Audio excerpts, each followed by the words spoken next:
Saludos profesor y compañeros. Mi nombre es José Luis Román y junto a Mariel Medina vamos a estar hablando acerca de Víctor Hugo, quien fue un poeta durante la época del Romanticismo.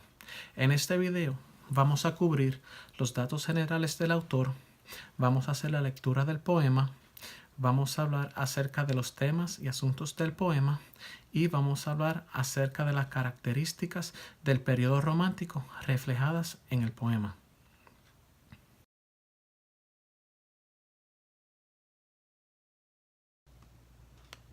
Víctor Hugo nació el 26 de febrero de 1802.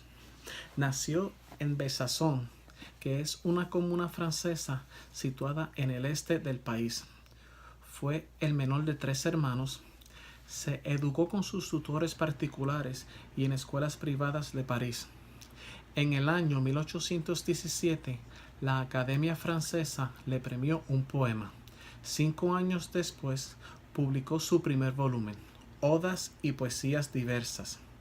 Fue un poeta, dramaturgo y escritor romántico francés, considerado como uno de los escritores más importantes de la lengua francesa y el máximo exponente y maestro del movimiento en el mundo. En su drama histórico, Cromwell, en el 1827, plantea la liberación de las restricciones que imponía el clasicismo, que se convertiría en el manifiesto del romanticismo. Su segunda obra teatral, Marion Delorme, en 1829, fue censurada por considerarla demasiado liberal. Después de haber escrito obras de gran éxito, su obra Les Burgraves en el 1843 fue completamente un fracaso. Abandonó, en cierto modo, la poesía, dedicándose plenamente a la política. Entregando en una actividad política cada vez más intensa, Víctor Hugo fue nombrado par de Francia en el 1845. Pese a presentarse en las elecciones de 1848 en apoyo de la candidatura de Napoleón III Bonaparte, sus discursos sobre la miseria, los asuntos de Roma y la ley Falux anticiparon ruptura con el Partido Conservador. El 17 de junio de 1851 denunció las ambiciones dictatoriales de Napoleón III y tras el golpe de Estado huyó a Bélgica. Si bien es cierto que no publicó ninguna obra entre 1843 y 1851, concibió su novela Los Miserables y compuso numerosos poemas que aparecieron posteriormente. A la caída del Segundo Imperio, en 1870, regresó a Francia y lo eligieron primero para la Asamblea Nacional y algún tiempo después para el Senado. Contrajo matrimonio con Adele Faucher en 1822, con quien tuvo 5 hijos. Uno de ellos nació y murió en 1823. Víctor Hugo falleció el 22 de mayo de 1885 en París. Su cuerpo permaneció expuesto bajo el Arco del Triunfo y fue trasladado, según su deseo, hasta el panteón donde fue enterrado. Un dato curioso acerca de Víctor Hugo es que fue uno de los primeros partidarios del euro. Propugnó en 1855 unos Estados Unidos de Europa y una moneda continental para todo el continente, conducida por la actividad de 200 millones de hombres. Esta moneda única sustituiría y pondría fin a toda la absurda variedad de dinero que existe hoy.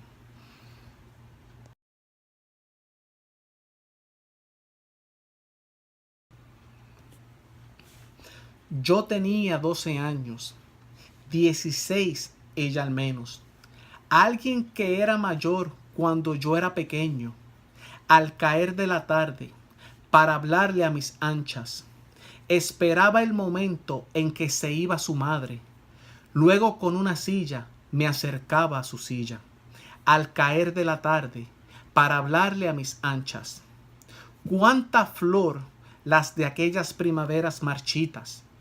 Cuánta hoguera sin fuego, cuánta tumba cerrada, ¿Quién se acuerda de aquellos corazones de antaño? ¿Quién se acuerda de rosas florecidas ayer? Yo sé que ella me amaba. Yo la amaba también. Fuimos dos niños puros, dos perfumes, dos luces. Ángel, hada y princesa la hizo Dios.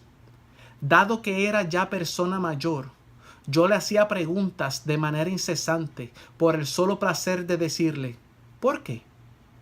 Y recuerdo que a veces, temerosa, evitaba mi mirada pletórica de mis sueños, y entonces se quedaba abstraída. Yo quería lucir mi saber infantil, la pelota, mis juegos y mis ágiles trompos. Me sentía orgulloso de aprender mi latín. Le enseñaba mi Fedro, mi Virgilio. La vida era un reto.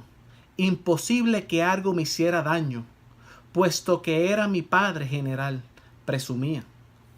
Las mujeres también necesitan leer en la iglesia en latín, deletreando y soñando. Y yo le traducía alguno que otro versículo, inclinándome así sobre su libro abierto. El domingo, en las vísperas, desplegar su ala blanca sobre nuestras cabezas, yo veía a los ángeles. De mí siempre decía, todavía es un niño. Yo solía llamarla Mademoiselle Liz.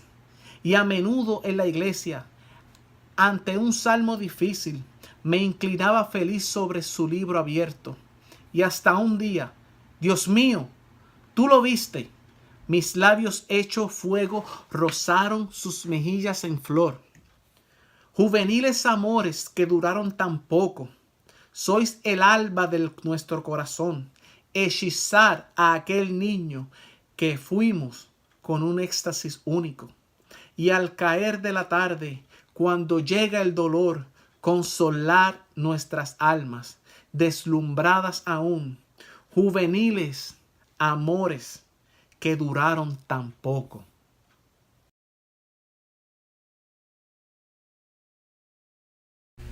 El tema de este poema es el primer amor o el amor joven. El autor nos cuenta acerca de esta primera experiencia, la cual tuvo a tan solo 12 años y fue con una chica de alrededor de 16. A ella, él le llamaba Liz. Como Liz era mayor que él la veía como sabia e inteligente y le encantaba hacerle preguntas solamente para escuchar sus respuestas. Pero estas preguntas también le servían para poder extender el tiempo que tenían juntos. A veces, él esperaba a que la mamá de Liz saliera por las tardes para él buscar una sillita y juntarla a la de ella y así poder conversar. Además, nos cuenta las cosas que hacía para impresionarla. Una de ellas era demostrarle las habilidades que tenía para los juegos, como el trompo y la pelota. La otra era su orgullo del conocimiento del latín, el cual utilizaba para traducirle algunos fragmentos de libros o los domingos en la iglesia, traducirle algunos versículos. A pesar de todas estas cosas, ella todavía le decía que lo veía como un niño, pero él sabía que ella lo amaba. El autor finaliza recordando con nostalgia ese amor joven, el cual recuerda como simple y puro y capaz de traer felicidad al recordarlo en esos tiempos no tan buenos de la adultez. Es aquí donde termina el asunto de este poema.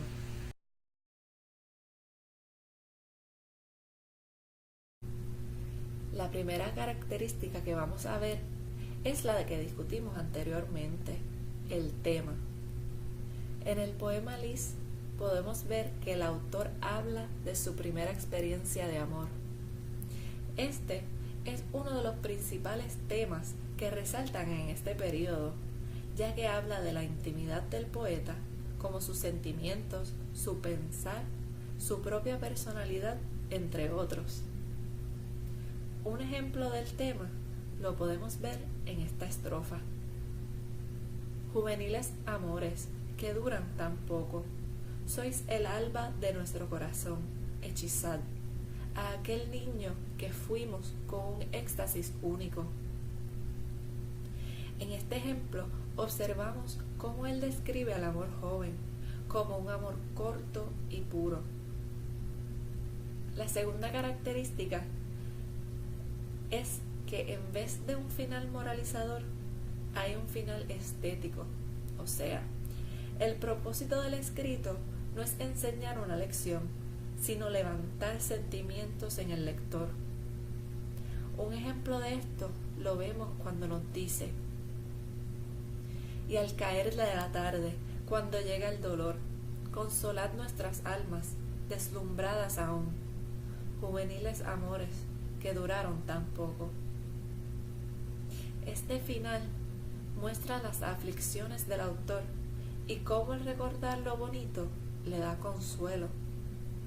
Esto no es una lección, sino que le causa al lector algún sentimiento, ya sea el de tristeza, nostalgia, felicidad u otro.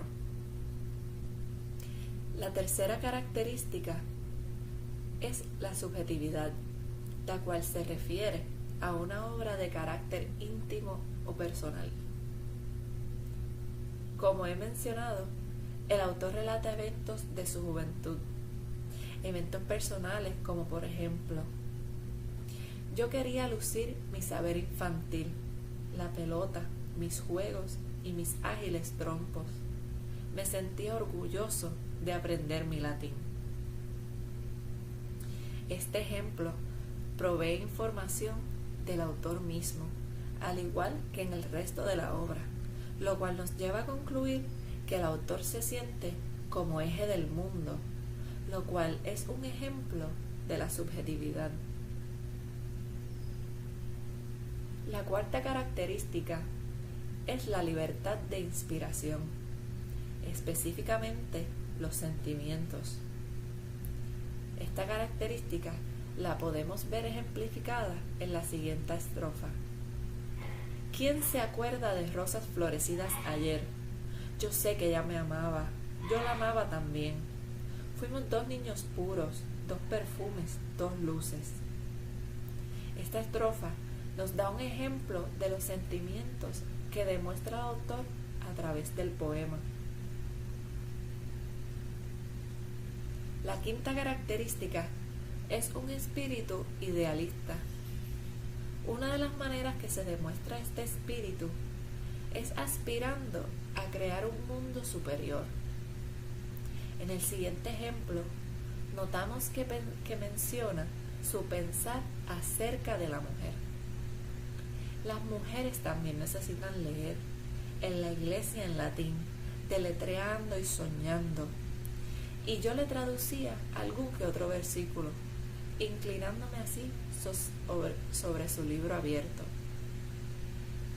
En este ejemplo nos deja ver que desde niño él entendía que la mujer debía ser incluida en la educación del latín y que también debía aspirar por más. La sexta y última característica es el ansia de la libertad, específicamente cuando se trata de los sentimientos. A través del análisis del poema, vemos cómo el autor habla libremente de sus sentimientos, como cuando sintió el amor juvenil y la nostalgia que siente al recordar el mismo. Cuando ejemplificamos estas 6 características, podemos llegar a concluir que esta obra lleva el patrón marcado de la época romántica.